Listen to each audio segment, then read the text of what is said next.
Hello, everybody. Welcome to this week's episode of Step Into the Pivot. We're so happy to have all of our amazing listeners here, and also happy today to introduce Jessica Porter. Jessica, thank you so much for being here today. Thank you for having me. I'm excited for this conversation.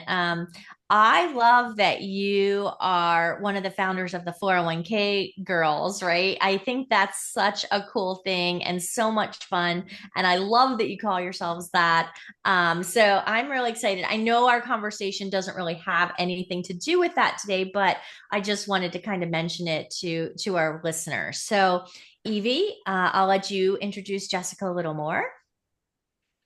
Thank you, Teresa, and welcome, Jessica. You are someone that definitely, I think, talks about family quite a bit. It was one of the first things that we bonded over when we met here in the Portland community of women in finance. And I wanted to read the start of your bio. We normally don't do that because, bios are something that our listeners can check out in the show notes. And obviously, more information about you will be available there too. However, I want to highlight this because this is how you start.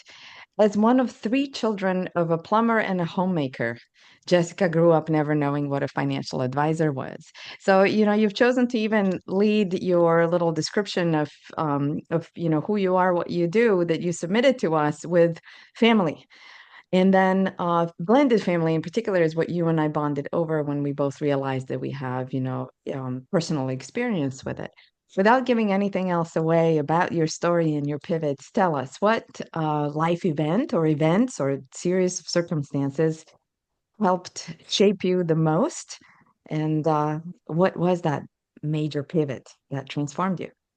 Yeah. Well, thank you again for having me. I'm excited to be here.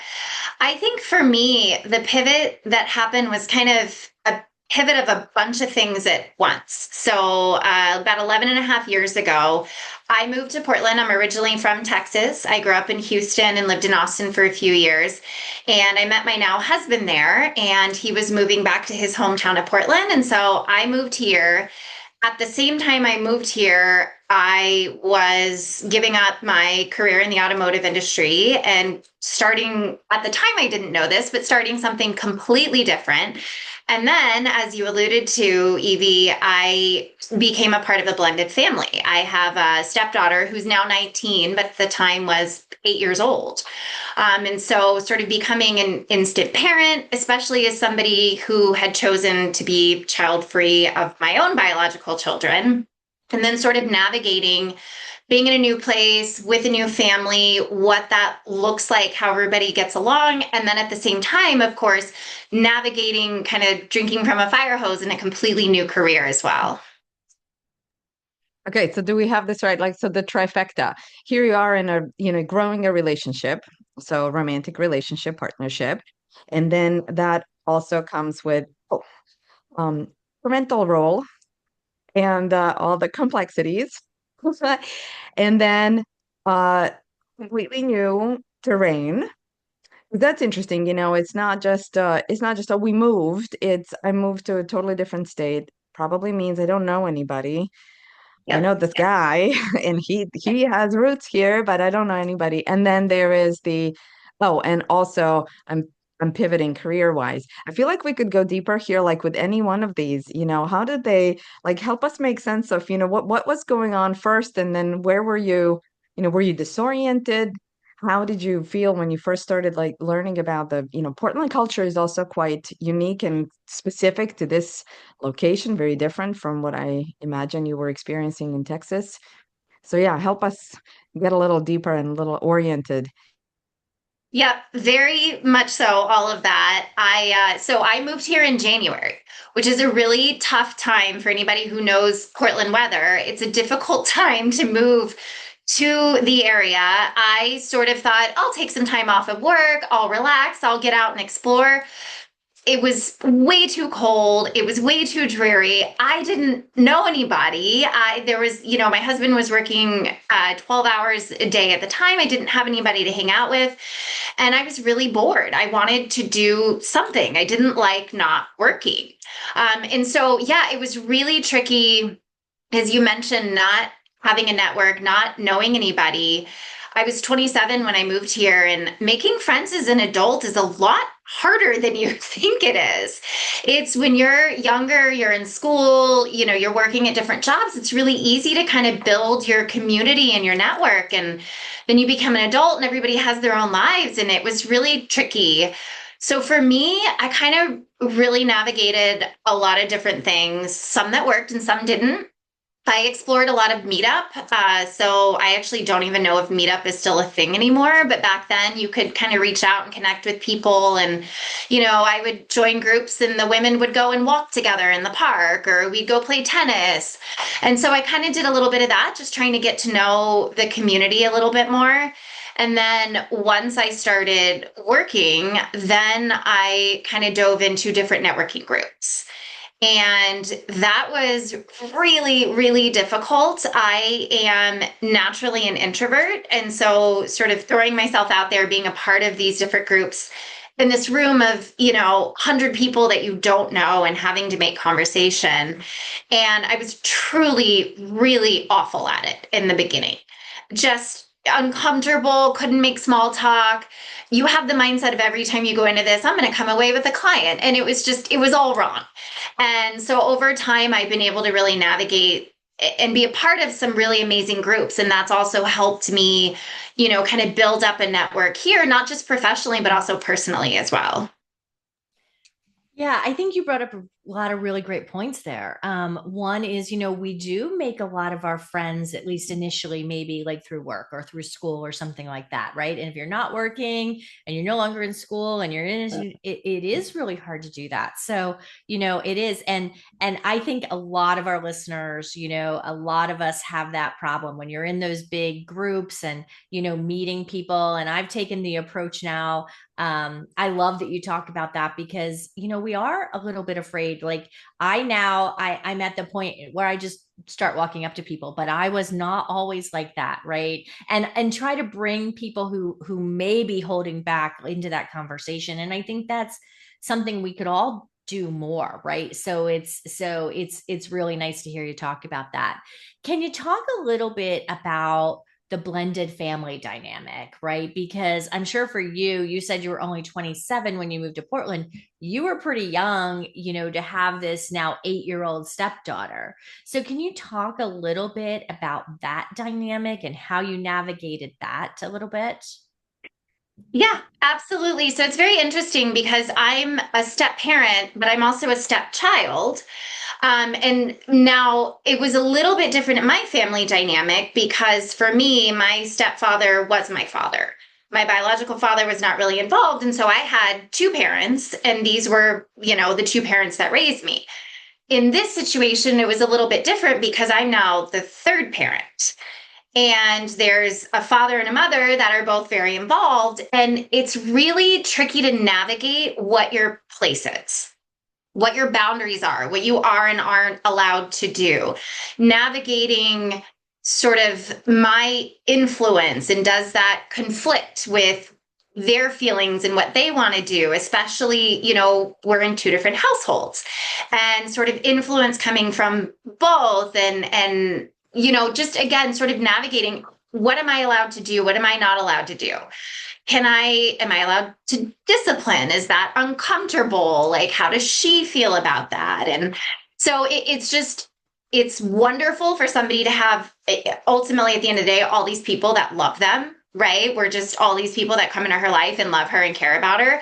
But also for us and for her navigating, like, who is this person in my life? Am I the older sister type? Am I the parent type? And, kind of navigating that relationship and sort of defining that together. So that was definitely difficult. And she was young, 8 years old is tough for, she was a couple years younger when her parents got divorced, but that's difficult for your dad now to have somebody new who's living with him. And I don't have anybody else. He's my person in this place, And so, yeah, it was definitely difficult in the beginning for, I think, for all three of us really to kind of figure out our place and our dynamic in this relationship. And I'm sorry, can I ask you one more question? Did they have a Yeah. good co-parenting relationship? Because sometimes we hear like, if sometimes that's good and sometimes that's not so good. Can you, I don't need you to get really deep into it. It's just more of a curiosity from my standpoint. No, and that's a great question because it makes a difference. It makes a huge difference for our relationship, for our lives, for my dynamic in this whole situation. And the answer is very luckily yes. And it was a little bit tricky in the beginning just because sort of the dynamic between us, there was, I think, maybe some skepticism, maybe a little bit of distrust. Totally fair. I'm a new person coming into the situation. And so that was a little bit tricky in the beginning. But their relationship, their co parenting, very, very comfortable, very kind, very flexible. I've certainly witnessed situations where it is not like that, especially when there is a new relationship involved. And so it was a little bit tricky to navigate in the beginning. They've always had a really great dynamic. And, sort of as we went through the years, we realized ultimately the best thing for her is for all three of us to be able to be present and for none of us to have to miss out on these exciting things that are happening in our life. And so we have a wonderful relationship now. She graduated high school last year, and all four of us went on her graduation trip together. We've traveled together multiple times. We go to all kinds of events and things with her. So we've got a really wonderful relationship now, and we're very, very lucky because that takes work on everybody's part and is not the norm, I know. This is so great to hear, and I would love to see if we can connect a few points here. When I first met you, you were a pro at networking. So hearing you talk about these, complexities and the, rougher start, it makes sense to me because I've personally experienced that too. It's not easy in the beginning, especially if you are in an environment that is totally new.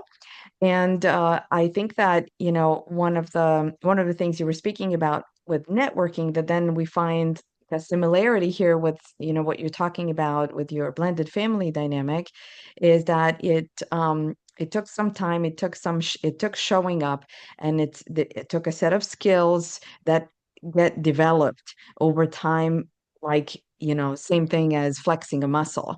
And also, some like targeted exercises for that skill. So I know that when it comes to networking, when I was first starting to network, I really, first I was not just overwhelmed. I think that's a really good way to describe it. And then I sought out help. And there were really some excellent pieces of advice that other women gave me, breaking it down, saying like, okay, so here's a goal. Do this, try to connect with this person. And then there were a lot of introductions, people opening doors. So there was what I'm getting to is that there was an approach that I was suggested that I take. And it wasn't artificial. It came from people's authentic experiences, which is why I responded well to it. And then I did it. When it comes to the blended family experience, especially 10, 15 years ago, I feel like we have much better resources now. There really wasn't much. When we were trying to do this for the first time 15 years ago, blending our family, I didn't have anything even remotely close to this. Like, look, you guys, if you do this and this and this, and try it like this and this might go better than this other thing you're trying to do. And in many ways, we get to that point about presence. It all ends up being about like, well, just, whatever it takes to show up for whatever is in front of you and be as present as you possibly can. It worked in this very, you know, let's say low stakes situation with networking and much higher stakes situation with blended family. End result being the same. Like both of these experiences for me are so much deeper because I found a way to be present. But boy, was it harder to find some good advice on how the frick to do it for the blended family piece than it was for networking. So that's my little like pivot vent over here. I'd love to hear your experience with any and all of this. 100% I would agree. And I think to me, the difference is because networking feels a bit more generic. It's the principles are sort of the same. Everybody's going to be a little bit different. The best advice that I got for networking was go in and listen, right? Just ask questions and let people talk about themselves. And that's what people love to talk about themselves, right? And that, I mean, myself included in that. And so when people are very curious and they ask questions, then you find that you like that person because you get to talk about yourself and you get to share more. And so that's easy, right? It's easy for me to walk into a room and ask questions. It is not easy to, every family is different. Your blended family looks different than my blended family, and what the dynamics are, and the ages of the children when that happened, and the relationships between everybody that's involved. And I think that's why it's so much harder, because it is such a personalized thing. And you're right, there are going to be some sort of general ideas of how to navigate, how to, figure out certain things and work together and communicate. But in general, the relationship of those two parents and how that affects the child. And if there's more than one children, it could be different between both of them, depending on their ages when this happened. And so it is just such a complex thing. It takes, I think, a lot more time and effort and energy, not in a bad way, but just in a way that you have to really sort of like pay attention to all of these things to make it work. Whereas networking can, like you said, it's also lower stakes. So it doesn't feel like such a big deal, Yeah. And I just want to like put one final point on this, Teresa, before I let you continue. Being members of blended family is what, as I was saying in the beginning, allowed you and I to start connecting in a networking setting, because this was, authentically, we were asking each other questions about, so, oh, you too, right? Tell me about your experience. Here's my experience. And we didn't talk about financial advice. We didn't talk about your firm. We had some people in common, but really that was the first thing we talked about. And then that, led to other conversations and more professional conversations and connections also. So just, one of the things we like to highlight on the show is that, while it's important to be aware of, now I'm at work and working, and now I'm at home and I'm at homing, we are, one container of energy, and you'll be a mom at work and, a professional in mom world. We don't compartmentalize really, like, emotionally. Well, and I So, was going to Teresa. add too that, like when I heard Jessica talking, like I think a lot of the things you were doing were very intentional, right? You were very intentional about, what's my role now? How's that going to work? What's the dynamic? Am I like, I think having that intentional mindset, wanting to do in my mind what's right for her and not what's necessarily right for all the adults in the room, it makes the difference a lot of times, right? So that's what I was thinking as you were both talking about that, right? Us being intentional sometimes helps the situation and helps us to understand, right? Not just walking there and say, well, I'm a parent now and this is what, no, it was very intentional about how you were going to work through that. So that's what I got from it. But you know, so Jessica, can you talk a little about when you look back now, especially at moving to a new town, not knowing anybody, now being this parent, all those things. What advice would you give somebody? What would you not change, but what advice would you give somebody who may be going through something like that? Because I think sometimes we're forced to do that, or people did it after the pandemic because something worked better for them, or, any number of things can happen. Can you talk a little about, looking back at that, what might have changed for you? Yeah. So, for me, when I was kind of going through all of these things at the same time, I was also starting a brand new career. And so, kind of figuring out how to live in this new place, build a network, blend this family, be a partner. At this point, my now husband, we'd only been together for 2 years at this point. So, Evie, as you said, it was still a newer relationship and kind of navigating that together and all these changes, and then diving into a brand new career that I knew nothing about. I had no background, and I'm just sort of like, right here in the water. I think I would look back. I always sort of jokingly describe myself as a recovering perfectionist. And I would look back and say, it's okay to fail. Like, it's okay to mess up. It's Teresa, as you said, it's important to go into something with intention, but also sometimes it doesn't go the way you want it to. And sometimes things don't work out. And sometimes, you're kind of a jerk stepmom and you have to go, oops, I'm sorry. Like, let's rewind this. Let me figure out how to do this better. Or sometimes you fail in your job and you have to like not beat yourself up. We're all humans. We make mistakes, And so I think for me, again, as a recovering perfectionist, I would say it's okay to like take some chances and to take the leap and not be too worried about failing. You don't have to be 100% ready here. If it doesn't work out, great. Now you know what not to do. Let's move on to the next thing. Yeah, totally. This like image comes to mind. Sometimes in the work that I do, with women one-on-one, when we're spending time like preparing for things where they're worried about not doing a good job, and they're perfectionists who are on that path of recovery. We'll talk about falling on my face. Like I am like preparing emotionally, to fall on my face, and that not really defining who I am if that happens. Like I'm gonna go out there, take a risk, and literally, maybe even fall on my face. I've had that physical experience. I fell on my face in front of somebody that I really wanted them to think very highly of me and think that I was awesome. And I was still living in Croatia. This was before I moved. And in my, I think, nervousness around, literally walking around them, I tripped and fell on my face.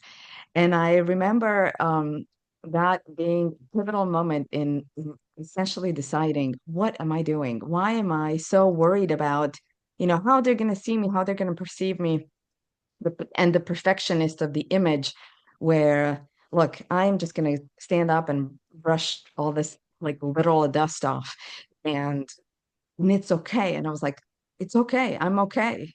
And it was, it was such a visceral experience of this like failure, that I think it helped me learn that lesson of like, just fail faster. Sometimes, take the risk, fail faster, get up, and it doesn't, it's okay to make that mistake, and sometimes it's totally beyond your control also, so I felt that like building the blended family and also networking and also, growing my career included a lot of these, like I'm gonna try it, and I might stumble, and if that happens, I'll deal with it. Yeah. So yeah, thank you for Yeah. sharing your wisdom on that note. Absolutely. And I will add too, I think, at least for me, getting older, I think helps with that too. You get a little bit older, you have a little bit more life experience where you stop worrying so much about the perception. I look back at myself, 11 years ago, early on in my career, and you are trying to prove something, right? Absolutely, you are. But then once you get older, and you've got a little bit more experience under your belt, but you just stop caring as much, right? And I luckily am just a very clumsy person in general. So if I trip and fall on my face in front of somebody, I'm just going to laugh at myself and move on because it happens. But I do think that luckily comes with age and being just more comfortable in your own skin and saying, you know what, this is fine. I can't please everybody.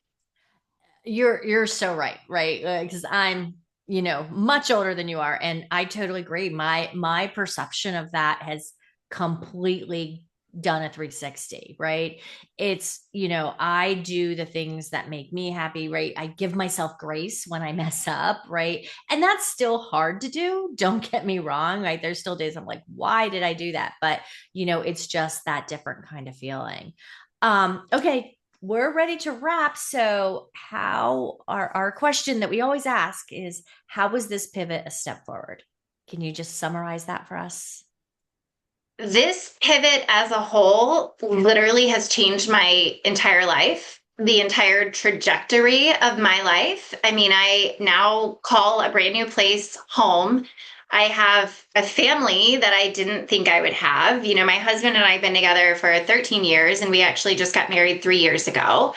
And so that's, building this life together, having this child that I now, as we all know, and having children or somebody in your life that in some dynamic, you just the love that you feel, the sort of responsibility and care that you feel for their future, and to be able to be a part of that is huge.